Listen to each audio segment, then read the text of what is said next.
For decades, India's military strength has rested on a very difficult contradiction.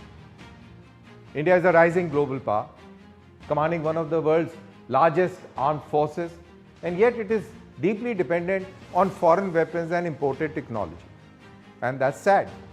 Right from fighter aircrafts to submarines, from artillery guns to air defense systems, India has relied very heavily on overseas suppliers to secure its borders. But this dependence has come at a very heavy cost. Every conflict, every geopolitical crisis has exposed the risk of relying too heavily on foreign supply chains, and that too for national security. And then rightly so, India has decided to change its course. What is followed was not just a policy shift, but a beginning of a strategic transformation. Under Prime Minister Narendra Modi, India has launched an aggressive push towards defense indigenization. The objective is very ambitious.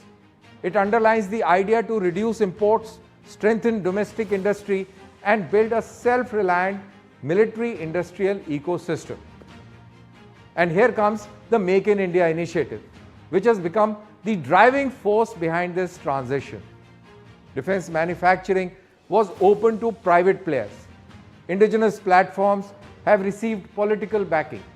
Research and development has gained renewed momentum, and slowly the results have begun to show. And today, India is no longer looking at self-reliance as an aspiration alone. It is building its own fighter jets, warships, missiles, artillery systems, drones, and advanced surveillance platforms, and that too all within the country. This transformation is still underway. Challenges remain, but one thing is clear. India's defense story is no longer just about buying weapons from the world. It is about building them at home and emerging as a global defense power in its own right way.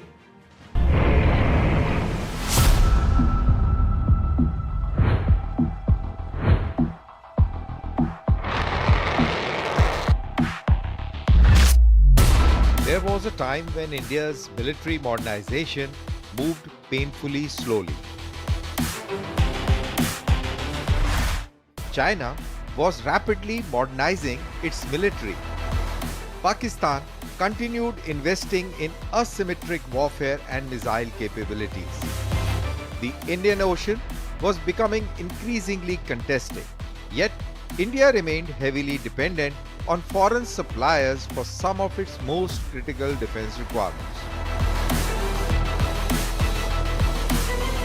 But slowly, that began to change. A new push for defense self-reliance started reshaping the entire ecosystem. The government began reforming procurement systems. Indigenous manufacturing was pushed to the center of defense planning. DRDO, public sector companies, and private industry was increasingly brought together under a large strategic vision.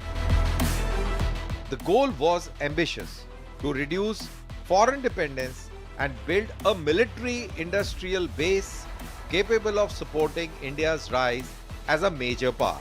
And over the years, the transformation started becoming visible. Indian-built warships began entering service in large numbers. Indigenous missile systems became symbols of changing defense landscape. The private sector too started playing a far bigger role in military manufacturing, and gradually India began moving from being only a buyer of weapons to becoming the builder of weapons.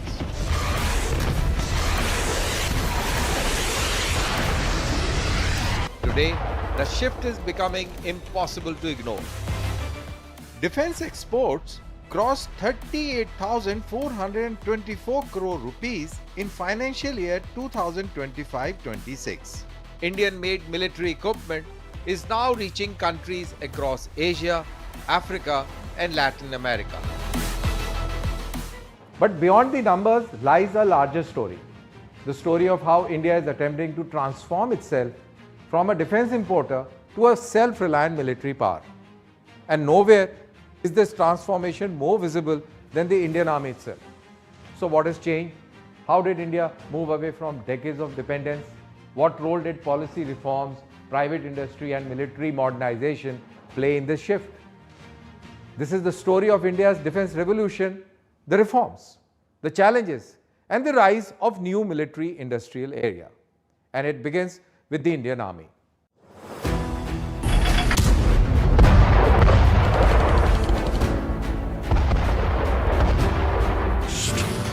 For decades, the Indian Army carried the burden of defending one of the world's most complex security environments while relying heavily on aging platforms and imported military hardware. In 2012, modernization remained slow and uneven. The backbone of India's armored fleet remained the aging T-72 tanks. Infantry soldiers operated Insas rifles that had long faced criticism over reliability. Artillery modernization had virtually stalled after Bofors controversy, leaving major induction programs trapped in procedural delays. Battlefield surveillance remained limited. Armed drones were absent. Tactical communication systems lacked integration. Even basic combat requirements, from bulletproof jackets to modern assault rifles, were often in short supply. By 2026, the change had become unmistakable. Today's Indian Army is steadily evolving into a more modern, technology-driven, and increasingly indigenous force. The artillery arm, once referred to as Army's forgotten arm, has witnessed a major revival. Indigenous systems like Dhanush artillery gun, the advanced towed artillery gun systems or the ATAGS, and Pinaka multi-barrel rocket launchers are now becoming central to India's firepower capability. The K9 Vajra self-propelled artillery system is also being manufactured in India with substantial domestic participation. The battlefield itself is changing. Infantry modernization has accelerated as well. The aging Insas rifle is being replaced by SIG 716 rifles and AK-203 assault rifles manufactured in India. Soldiers now operate with improved body armor, thermal imagers, advanced helmets and enhanced battlefield communication systems. But the transformation is not limited to weapons alone. Following the Galwan clash of 2020, India dramatically expanded military infrastructure along sensitive border regions. Roads, tunnels, bridges, logistic hubs, and advanced landing grounds have strengthened rapid troop mobilization across the northern frontiers. The army is also integrating artificial intelligence, satellite-based monitoring, real-time surveillance, and network-centric warfare systems into operational planning. At the heart of this transformation lies one defining shift: indigenization. The growing share of Indian Army's platforms are now either fully indigenous or manufactured within India through technology transfer and domestic partnership.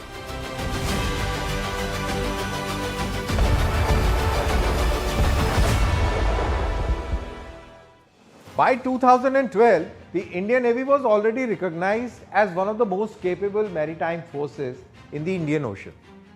Its reach extended across critical sea lanes. Its operational experience was unmatched in the whole of the region, and its growing presence reflected India's expanding strategic ambitions at sea. But beneath that reputation, significant challenges remained. Navy continued to depend very heavily on imported platforms and foreign technology for critical capabilities. Submarine projects faced massive delays. Aging fleet required urgent replacement. Indigenous capability in key technologies such as engines, propulsion systems, and advanced naval aviation assets remained limited. Aircraft carriers, submarines, naval helicopters, and several frontline weapon systems still relied substantially on overseas suppliers. India was a maritime power, but not yet a fully self-reliant naval manufacturing power. Let's fast forward it to today, and the tide has completely turned. From indigenous aircraft carriers to stealth destroyers built right in Indian shipyards, the Navy has aggressively transitioned from a force that bought ships to a nation that builds them all by themselves.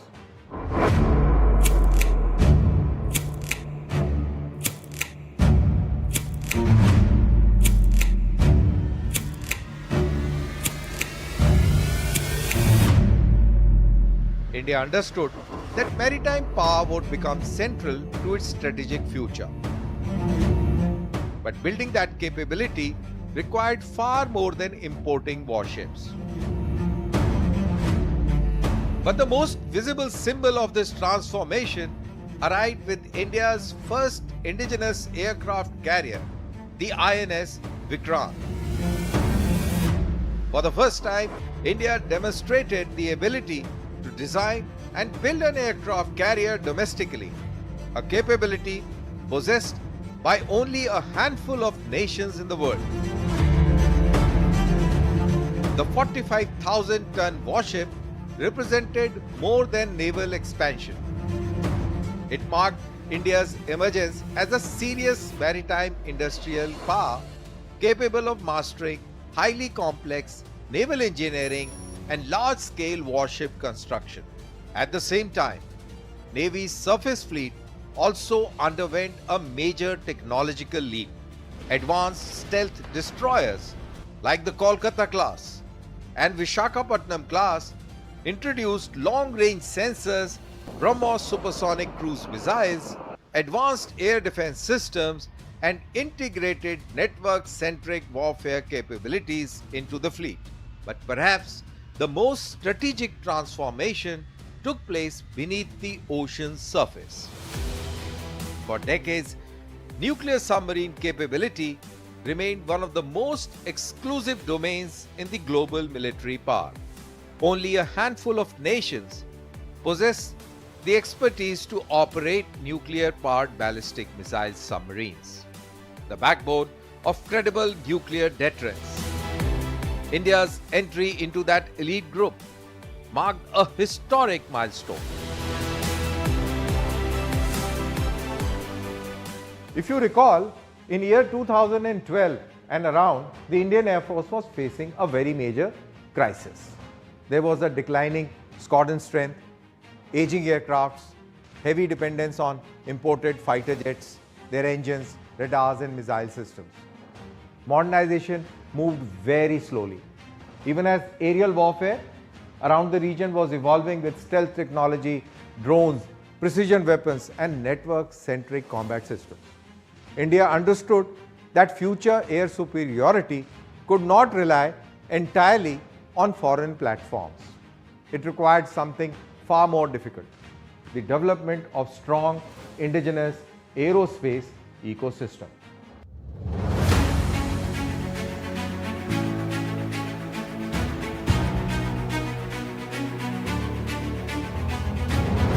The Indian Air Force was fighting a race against time. The legendary MiG-21, once the backbone of India's air power, continued flying despite decades of service. Squadron strength was steadily declining while regional threats from China and Pakistan evolved rapidly. By 2026, the Indian Air Force had evolved into a far more modern, digitally networked and precision strike-capable fighting force.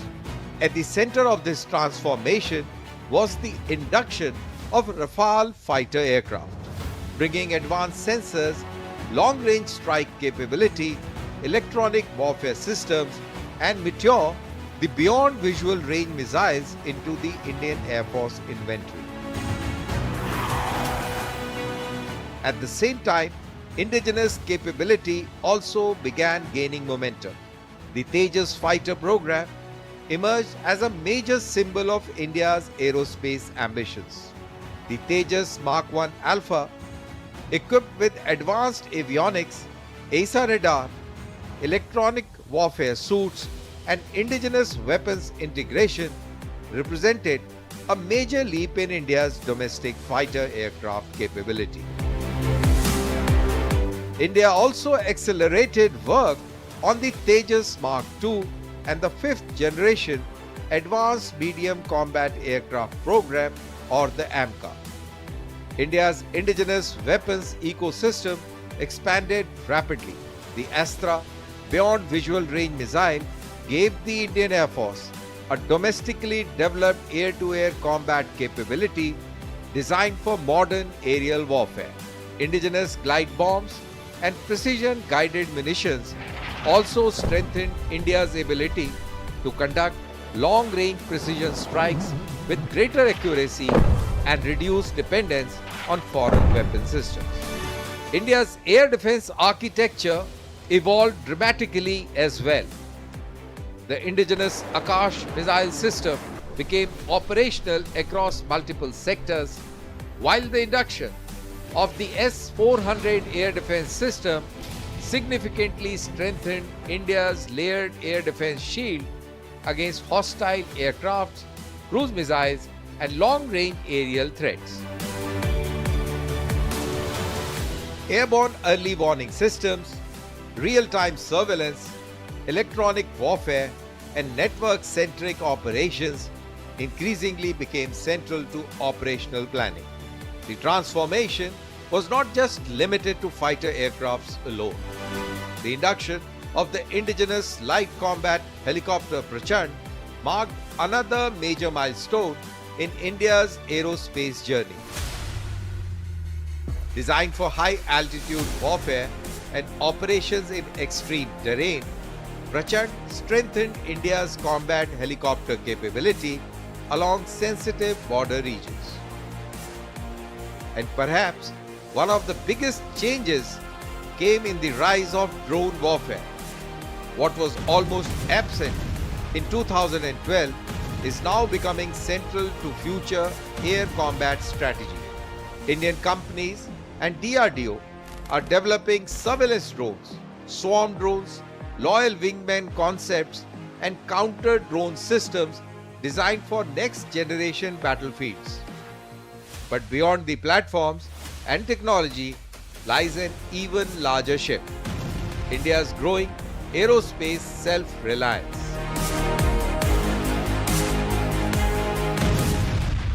In 2012, India's strategic deterrence capability was still evolving. The nuclear triad remained incomplete, long-range missile capability was limited, and military space systems were still evolving. And at the same time, China and Pakistan were rapidly expanding their missile and nuclear capabilities, forcing India to completely rethink its long-term strategic posture. What emerged over the next decade was highly sophisticated, unshakable shield of deterrence.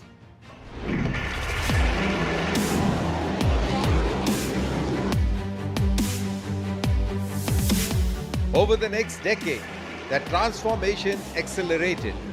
By 2026, India had significantly strengthened its defense architecture through advanced ballistic missiles, integrated air defense systems, anti-satellite capability, and nuclear-powered ballistic missile submarines like INS Arihant, completing India's nuclear triad. India's strategic force architecture has evolved into a far more sophisticated and survivable deterrence system. India now operates nuclear-powered ballistic missile submarines capable of carrying submarine-launched ballistic missiles, giving the country a far more credible second strike capability. The Arihant-class submarines represent one of the most critical pillars of India's strategic deterrence posture. India's long-range missile capability has also expanded dramatically. The Agni 5 ballistic missile, with intercontinental range potential, now forms a key part of India's strategic arsenal. India is now moving towards MIRV capability, that is multiple independently targetable re-entry vehicles. allowing a single missile to carry multiple warheads against different targets.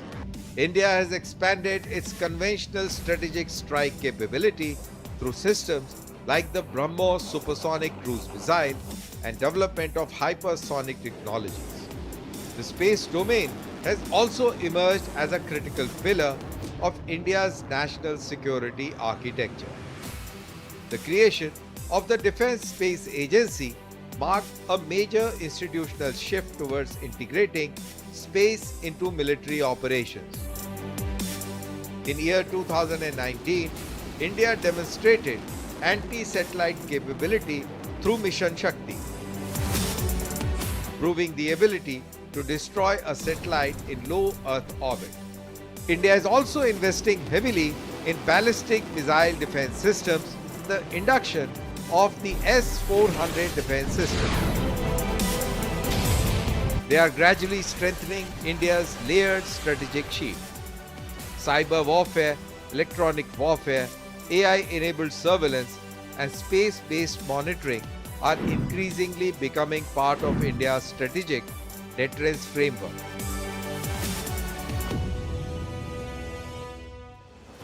For decades, space has been viewed largely as a domain of scientific exploration and civilian communication. Satellites have supported weather forecasting, navigation, telecommunication, and global connectivity. But in 21st century, space has become something far more strategic. Modern warfare now totally depends very heavily on space-based systems for surveillance, navigation, missile tracking, communication, targeting, intelligence gathering, and real-time battlefield coordination. From military satellites and anti-satellite capability to space-based surveillance, missile tracking, and integrated battlefield networks. India is steadily building the foundations of a modern military space architecture designed for the future warfare. Apart from space and traditional areas of technology, the world militaries are now investing billions into next generation technologies that could redefine the balance of power in decades ahead. And India has entered that race. From hypersonic systems and swarm drones to AI-enabled warfare, quantum technology, robotics, and advanced space systems, India's defense research ecosystem is increasingly focusing on niche technologies designed for battlefields of the future.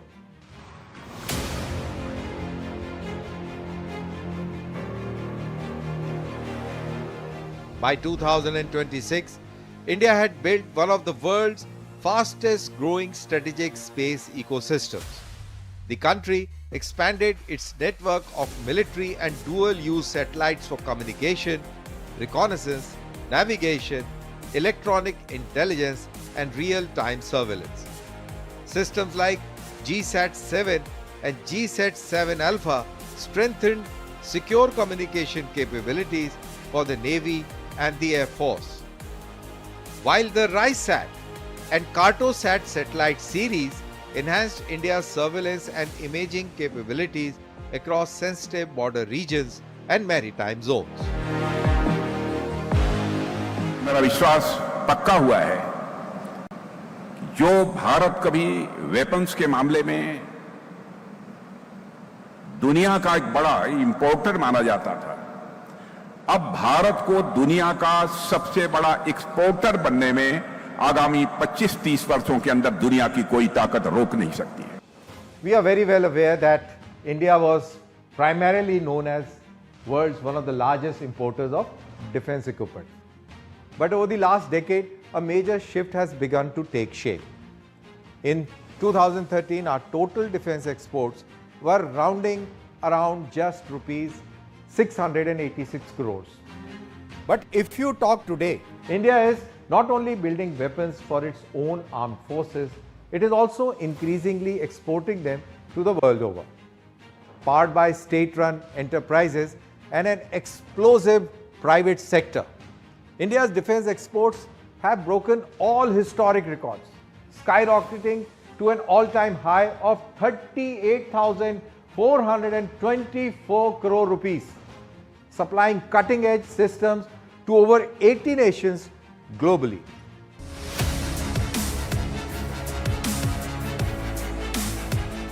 India's defense industry focused largely on licensed production rather than large-scale indigenous design and export capability. And the numbers reflected that dependence. In the year 2013-14, India's defense exports stood just at 686 crore rupees. But over the last decade, that landscape has begun changing rapidly. Today, India is steadily transforming from defense importer to an emerging defense exporter. The shift has been driven by a combination of policy reforms, private sector participation, strategic ambition, and growing indigenous manufacturing capability. And the results are becoming increasingly visible. By year 2026, India's defense exports had crossed 38,424 crore rupees, a dramatic rise compared to just a decade earlier. Indian-made military systems are now reaching countries across Asia, Africa, Southeast Asia, Latin America, and the Indo-Pacific region. The export basket is also expanding rapidly.